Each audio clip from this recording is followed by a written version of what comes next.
Hello friends, sorry the last link got disconnected because of some internet issues. Now we are going to continue with municipal taxes. Now in municipal taxes, we've seen it should be borne by the tenant, borne by the owner and not by the tenant, and it should be actually being paid during the financial year.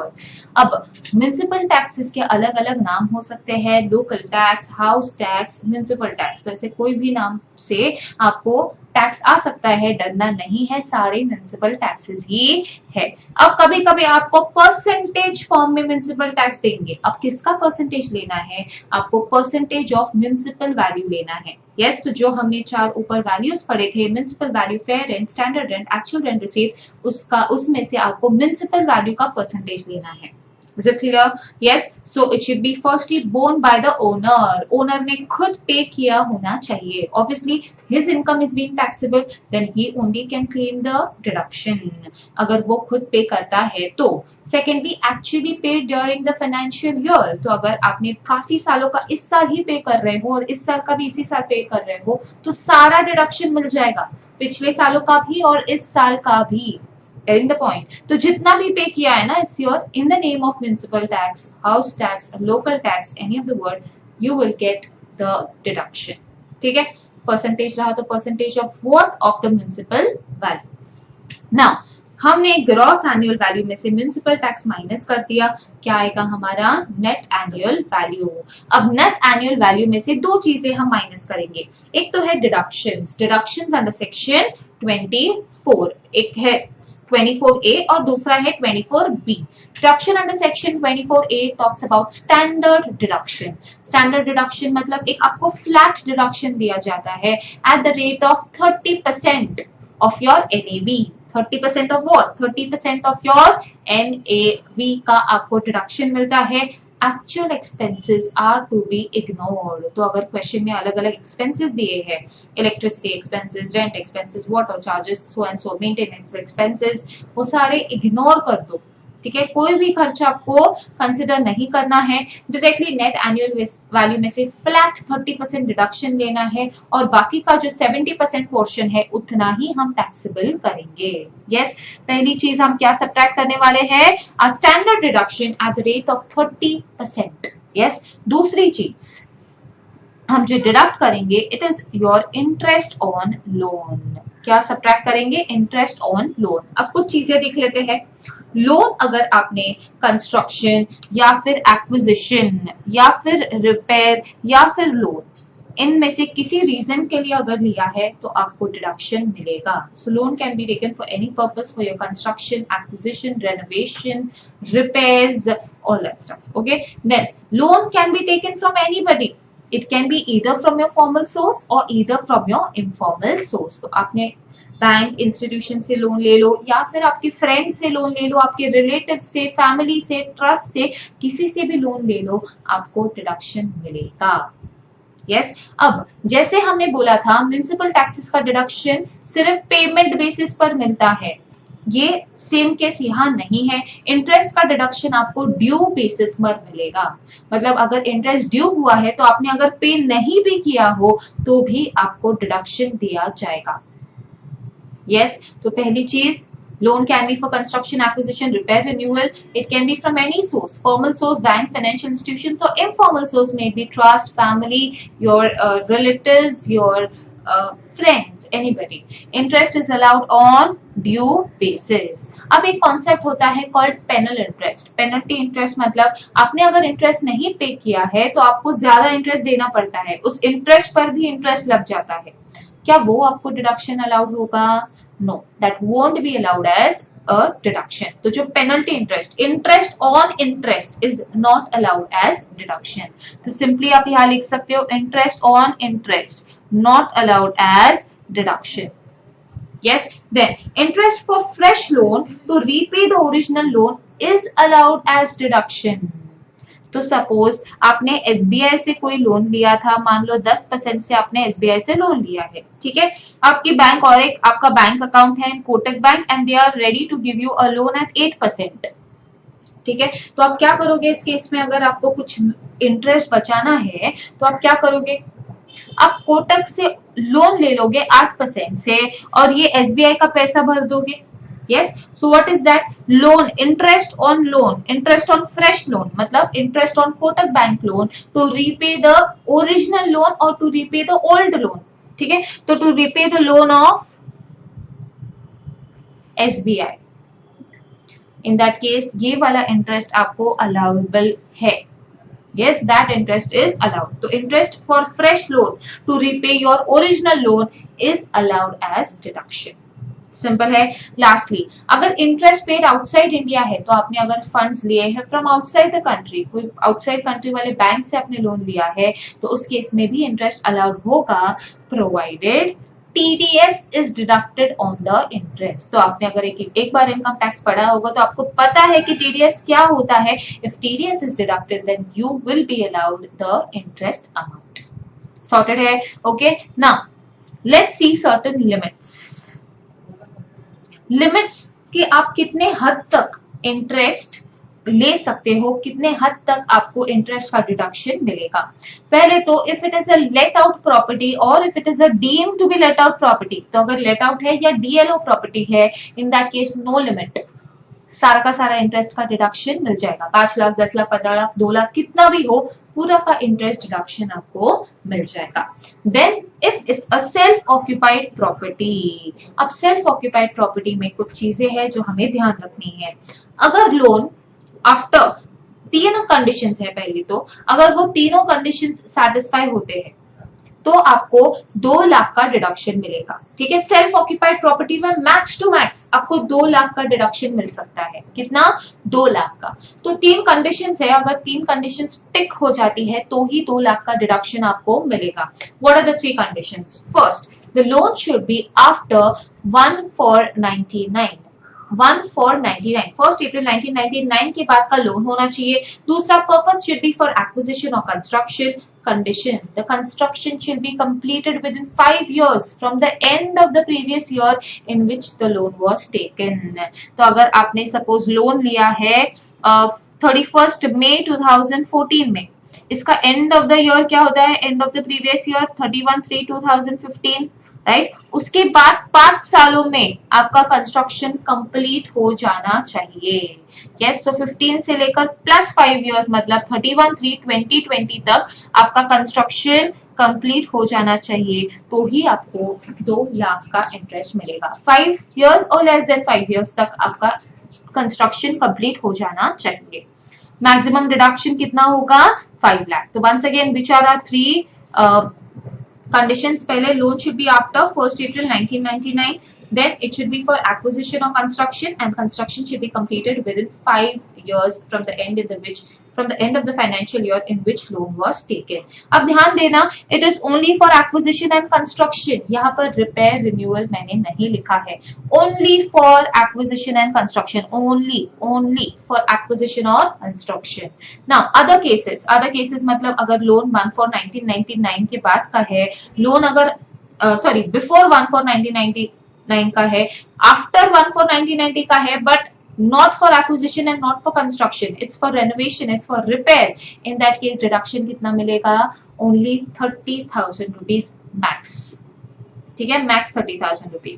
तो अगर ये तीनों condition satisfy होते हैं तो maximum 2 lakh का deduction. अगर कोई इनमें से कोई भी कंडीशन अगर सेटिस्फाई नहीं होती है तो 30,000 का डिडक्शन. क्लियर है? यस. अब आगे बढ़ेंगे. There are 2 types of interest. एक टाइप है प्री कंस्ट्रक्शन और प्री एक्विजिशन इंटरेस्ट, और दूसरा टाइप है पोस्ट एक्विजिशन और पोस्ट कंस्ट्रक्शन इंटरेस्ट. ठीक है, तो प्री कंस्ट्रक्शन इंटरेस्ट का मीनिंग क्या है पहले अच्छे से देखते हैं. Let's study it in the form of timeline. मान लो हमने लोन लिया है ऑन 30th May 2016. ठीक है, लोन लिया है 30th May 2016. अब कंस्ट्रक्शन कंप्लीट हुआ है ऑन 31st December 2017. यस, तो almost you can say 1.5 year से भी ज्यादा लग गया है. लोन लिया है 30th May 2016 एंड कंप्लीशन कब हुआ है? 31/12/2017. क्लियर है? अब प्री कंस्ट्रक्शन पीरियड किसे बुलाते हैं? ध्यान देना, क्या है pre construction period? Pre construction period का आपका स्टार्ट डेट है the date of borrowing. So date of borrowing इस केस में क्या होगा? The start date will be 30th May 2016. Yes, so the start date is the day on which the loan was taken. ठीक है, end date means the 31st March preceding the year in which construction was completed, or the 31st March preceding the year of completion of construction. Construction कब complete हुआ? 31st December 2017. उसके पहले वाला आपको 31st March देखना है. कौन सा होगा? 31st March 17. So that is your end date. 31st March preceding the year of completion of construction or acquisition, or on the date of actual repayment of loan whichever is earlier. तो suppose इसके पहले ही अगर आपने actual repayment कर लिया तो वहां तक का ही आपका प्री कंस्ट्रक्शन पीरियड होगा.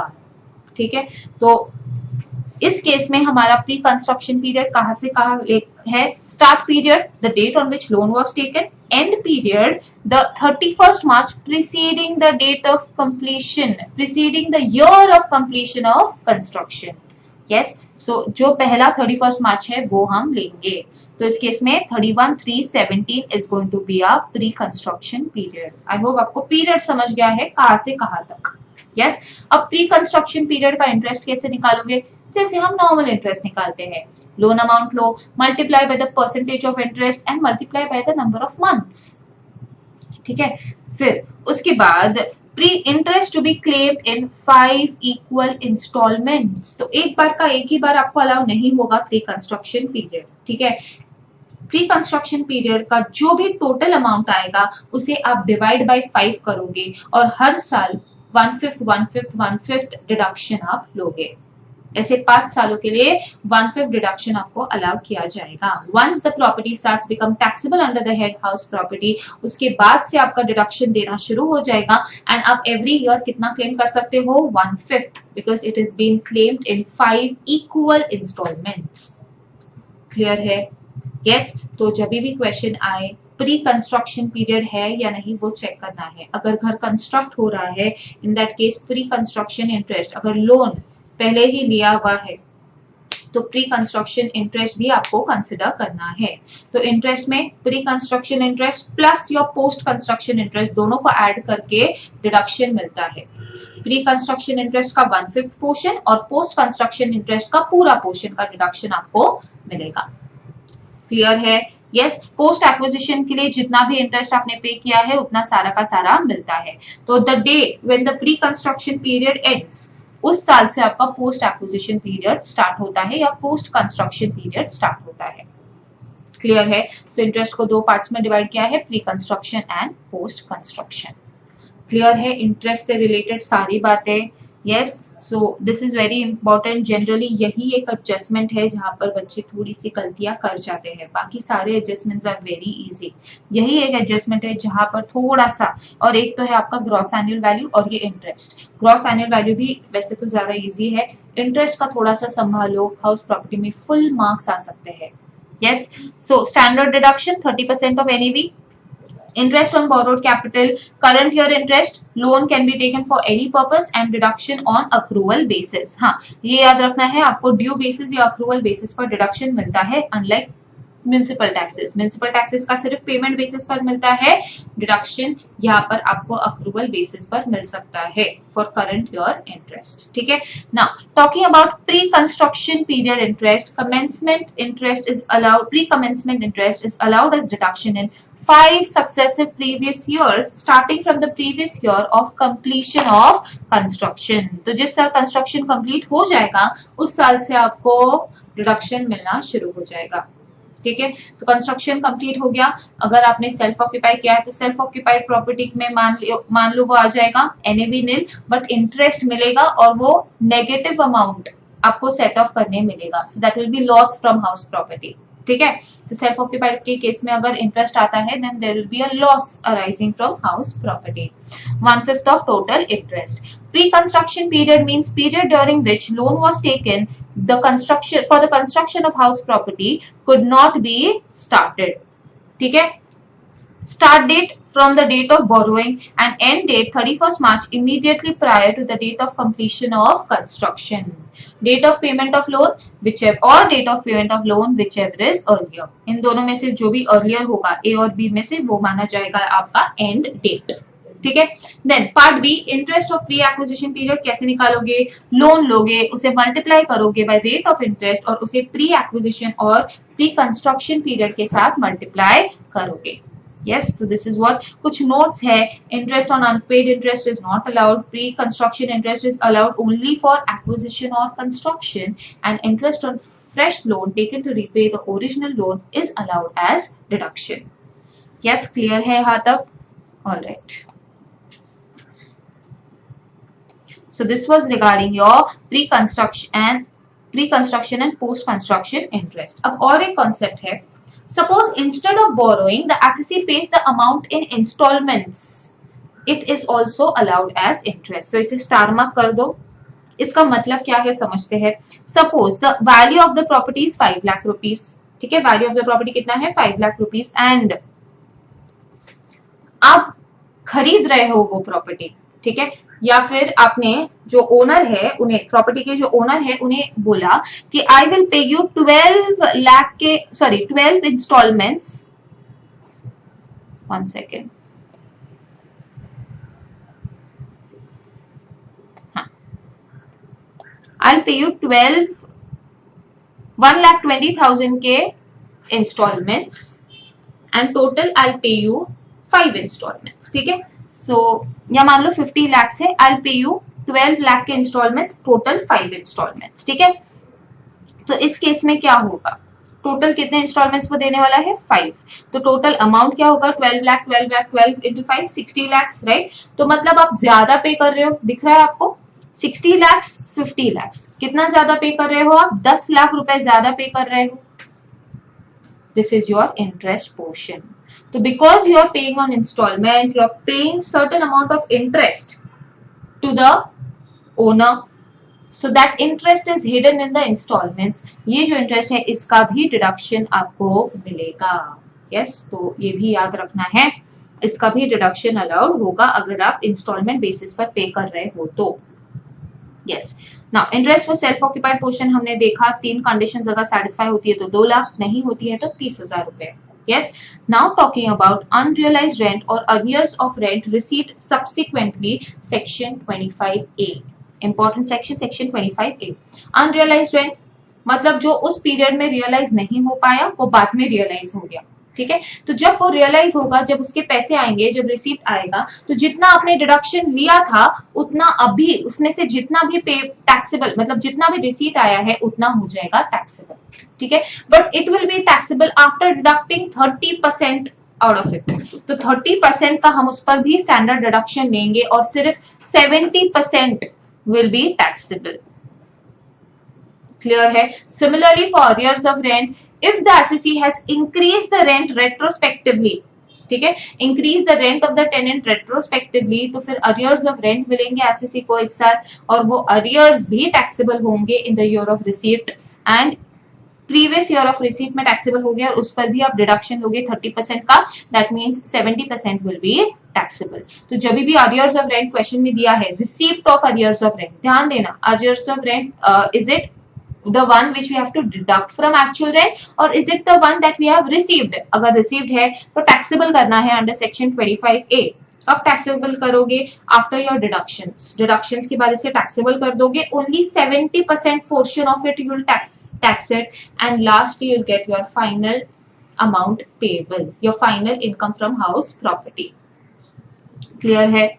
Now talking about composite rent. Composite rent मतलब wherein the rent is your rent for furniture, you can say, or rent of plant machinery is included with the rent of property. ठीक है, तो अगर आपको एक furnished property दी है, ठीक है, जिसमें आपको एक लैंड भी प्रॉपर्टी भी दी है, फ्लैट भी दिया, और उसके साथ सारे अम्यूनिटीज दिए हैं, washing machine, your furniture, your plant machinery, बहुत सारे एसेट्स भी दिए हैं. अब इस केस में आपको कैसे कंप्यूटेशन करना है? बहुत सिंपल है. तो the owner of a property में sometimes receive rent in respect of building as well as other assets, example furniture, plant machinery, और for different services provided in the building like the lift, security, power backups etcetera. अब कैसा tax treatment होगा? Firstly check if the two lettings are separable. If the two lettings are separable then जो rental income है वो flat का जो rental income है वो हाउस प्रॉपर्टी में जाएगा, जो इमूवेबल प्रॉपर्टी का रेंटल इनकम है वो हाउस प्रॉपर्टी में जाएगा, और जो अदर एसेट्स है, अदर सर्विसेज का जो इनकम है वो कहा जाएगा, वो पीजीबीपी में या फिर आईएफओएस में जाएगा। ठीक है, अगर एसएससी अगर वो मेन बिजनेस है उनका सर्विसेज देना तो वो पीजीबीपी होगा, नहीं तो अगर वो कभी कभार ऐसा करते हैं या that's not their main business then वो आईएफओएस में जाएगा। ठीक है, if the two lettings are not separable, अगर दो लेटिंग सेपरेबल नहीं है देन टैक्सेबल अंडर पीजीबीपी और अंडर आईएफओएस। तो सपोज आपने गेस्ट होटल बिजनेस और पेइंग गेस्ट अकोमोडेशन और वेयर हाउसिंग और ऑडिटोरियम, तो अगर ऑडिटोरियम है तो उसमें सारे चेयर्स अटैच्ड होते हैं, राइट, तो आप चेयर्स और जो हॉल है उसका पोर्शन अलग अलग नहीं कर सकते। ठीक है, mainly you have selected an auditorium because you wanted that seating place, you wanted that particular furniture जो कहीं और हॉल्स में नहीं मिलता, right? In that case, that auditorium will be taxable as PGBP and not your house property. Yes, all the expenses for other facilities deducted while computing its income under PGBP और IFOS. तो अगर income PGBP IFOS में जा रही है तो expenses deduct करने आपको मिल जाएंगे। तो कॉम्पोजिट इनकम ये अच्छे से ध्यान रखना है, अगर सेपरेबल है तो पोर्शन एचपी का पोर्शन एचपी में, बाकी का पोर्शन पीजीबीपी में। अगर पॉसिबल नहीं है तो क्या होगा, तो two lettings are not separable then PGBP या आईएफओएस में टैक्सेबल होगा। Now talking about treatment of income of co-owners, co-owned property.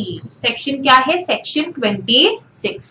तो अगर co-owned प्रॉपर्टी है मतलब एक ही प्रॉपर्टी के दो ओनर्स है, ठीक है, एक ही प्रॉपर्टी के अगर दो ओनर्स है तो उस केस में हम क्या करेंगे, अब इस केस में हम अलग अलग से इनकम कंप्यूट करेंगे, हर एक को ओनर की उनका पोर्शन उनके बुक्स में टैक्सेबल करेंगे। ठीक है, सो फॉर ईच को ओनर अगर प्रॉपर्टी सेल्फ ऑक्यूपाइड है और अगर प्रॉपर्टी लेट आउट है, दोनों के केसेस में देखेंगे। पहले देखते हैं अगर प्रॉपर्टी सेल्फ ऑक्यूपाइड है तो क्या, तो ईच को ओनर के केस में एनएवी क्या आ जाएगा, निल, और उन्हें डिडक्शन मिलेगा ₹30,000 और 2 lakh under section 24B separately for each को ओनर। यस, डिडक्शन कितना मिलेगा, 30,000 और 2 lakh rupees under section 24B separately. तो जब को ओन्ड प्रॉपर्टी है तो दोनों को अलग अलग से बेनिफिट मिलेगा, 2 लाख इसको 2 लाख उसको। यस, तो टैक्स प्लानिंग के हिसाब से को owned properties go very well. तो जनरली प्रॉपर्टीज आर को ओन्ड ओनली। ठीक है, तो जनरली हस्बैंड वाइफ साथ में मिलकर एक प्रॉपर्टी खरीदते हैं, आधा पैसा ये लगाते हैं, आधा पैसा स्पाउस लगाती है। यस, तो इन दैट केस इट इज अ को ओन्ड प्रॉपर्टी एंड दोनों को अलग अलग से डिडक्शन क्लेम करने मिलता है अगर इंटरेस्ट ज्यादा हो तो। Yes, so deduction of interest, loan, interest on loan, 30,000 and 2 lakh अलग अलग सेपरेटली आप क्लेम कर सकते हो इन case of self occupied property. और अगर लेट आउट प्रॉपर्टी है तो जितना उनका पोर्शन है, मतलब if the spouse either of the spouse is holding 60% and the other one is holding 40%, तो 60% इसके हाथ में टैक्सेबल, 40% रेंट इनके हाथ में टैक्सेबल। इंटरेस्ट का भी वैसे ही डिवाइड होगा, 60% डिडक्शन इनको, 40% डिडक्शन इनको, और नो लिमिट इंटरेस्ट का, no limit in case of let out property. Income from such house property can be computed as if the property is owned by one owner and then income so computed shall be apportioned amongst each co-owner as per their share. On the basis of their share, it should be divided among both the co-owners. Clear है? Now, note, if the shares of co-owners are not definite, income from house property is taxed as income from AOP, co-owners. Yes, तो association of person बनाकर उसके under उन्हें taxable किया जाता है। Note, maximum deduction of interest or interest of each co-owner with respect to interest payable on loan taken for construction or house property and interest payable on loan taken for another SOP cannot exceed ₹30,000 or 2 lakh rupees. तो ऊपर हमने देखा था कि जो self occupied property का interest होता है ना, that you can take maximum 2 lakh और मैक्सिमम 30,000। अब इनकम टैक्स में एक अमेंडमेंट आया है कि मैक्स 2 घर आप सेल्फ ऑक्यूपाइड कंसिडर कर सकते हो, पर जो इंटरेस्ट है ना वो दोनों घर को मिलाकर आप डिडक्शन कितना ले सकते हो, मैक्स 2 लाख और 30,000। तो अलग अलग से नहीं ले सकते हो, इसका 2 लाख इसका 2 लाख नहीं, दोनों घर का मिलाकर आप मैक्स टू मैक्स 2 लाख और 30,000 का डिडक्शन ले सकते हो। क्लियर है? यस अब वैसे ही केस में को ओनर के केस में भी अगर उनकी दो सेल्फ ऑक्यूपाइड प्रॉपर्टीज है, को ओन्ड भी अगर रही तो भी दोनों का मिलाकर वो दोनों अलग अलग से ले सकते हैं, पर दोनों मैक्स कितना ले सकते हैं दोनों का सेल्फ ऑक्यूपाइड हाउस प्रॉपर्टी से 30,000 या 2 लाख, दोनों का एग्रीगेट। ठीक है, दोनों का इंटरेस्ट एग्रीगेट करोगे और मैक्सिमम लिमिट 2 लाख या 30,000 ही लगाओगे। दोनों के लिए 2 लाख है, अलग अलग नहीं। ठीक है, now going ahead, deemed ownership under section 27। What do you mean bye deemed owner? Deemed owner मतलब एक्चुअल में वो ओनर नहीं होता, बट इनकम टैक्स मानती है कि वो ओनर है। इनकम टैक्स की नजरों में वो ओनर बन जाता है। अब ऐसे इनकम टैक्स आपको लगता है क्यों करेगा और कब करेगा? जब एसएससी कभी भी कोई चोरी करना चाहेगा, कभी भी छुपना चाहेगा, पर्दे के पीछे कभी भी टैक्स बचाने की कोशिश करेगा, इन दैट केस इनकम टैक्स इन्हें पकड़ लेगा और उन्हें डीम्ड ओनर का टैग दे देगा। और डीम्ड ओनर अगर वो हो गया तो इनकम किसके हाथ में टैक्सेबल होगी? उन्हीं के हाथ में टैक्सेबल हो जाएगी। क्लियर है? ठीक है, तो deemed ownership section 27, for the purpose of section 22 to section 26 the following persons shall be deemed to be the owner of the house property. पहले, transfer to spouse or minor child otherwise than for adequate consideration. इसका क्या meaning है? Transfer to spouse और minor child otherwise than for adequate consideration. तो अगर कोई individual है, उन्होंने अपने वाइफ को या अपने हस्बैंड को, वाइस वर्सा भी हो सकता है, तो मिस्टर ए है, उन्होंने मिसेस ए को प्रॉपर्टी ट्रांसफर कर दी। ठीक है, मिस्टर ए ने मिसेस ए को प्रॉपर्टी ट्रांसफर कर दी है विदाउट कंसिडरेशन या फिर फॉर इनएडिक्वेट कंसिडरेशन। विदाउट कंसिडरेशन मतलब मिसेस ए ने 1 रुपया भी नहीं दिया है उस प्रॉपर्टी के लिए, मिस्टर ए ने गिफ्ट दिया है। गिफ्ट के लिए पैसे नहीं मांगते, राइट? सो मिस्टर ए ने गिफ्ट की है प्रॉपर्टी मिसेस ए को। अब इस केस में इनकम टैक्स मानेगी कि ए का बहुत टैक्सेबल अमाउंट आ रहा था and is trying to divert his income. तो इनकम टैक्स बोलेगी मिस्टर ए, देखो आप अगर आपके वाइफ को ट्रांसफर करोगे तो हमें पता है आप एक ही घर के हो, आप हम मानेंगे कि आप ही ओनर हो और हम आप ही के हाथ में इनकम टैक्सेबल कर देंगे। ठीक है, so in that case transfer to spouse or minor child otherwise than for adequate consideration, an individual who transfers otherwise than for adequate consideration his house property to his or her spouse not being a transfer or in connection with an agreement to live apart। मतलब ये exception है, अगर आप spouse के साथ कोई agreement हुआ है of an agreement to live apart, मतलब डिवोर्स होने वाला है या डिवोर्स हो चुका है, तो इस केस में इनकम डीम्ड ओनरशिप नहीं माना जाएगा। तो इस केस में वाइफ के ही हाथ में इनकम टैक्सेबल हो जाएगी। ठीक है, तो if there is an agreement to live apart then income the owner the mister A in our example will not be considered as the deemed owner, the transferer will not be considered as deemed owner. If minor child not being a minor daughter, तो अगर transfer किया है minor child को, लोग ऐसे बच्चों के नाम पर प्रॉपर्टी ट्रांसफर कर देते हैं, बट उनके केस में उन्हीं के हाथ में इनकम आकर टैक्सेबल हो जाती है, except if it is for a minor daughter. अगर माइनर डॉटर है तो डीम्ड ओनर कॉन्सेप्ट नहीं लगेगा, माइनर डॉटर के हाथ में ही इनकम टैक्सेबल होगी। माइनर मैरिड डॉटर होनी चाहिए। तो अगर डॉटर मैरिड है तो मानते हैं कि उन्हीं के ससुराल वालों को वो प्रॉपर्टी जाएगी, राइट? सो वो मैरिड डॉटर के हाथ में ही टैक्सेबल हो जाता है, माइनर मैरिड डॉटर।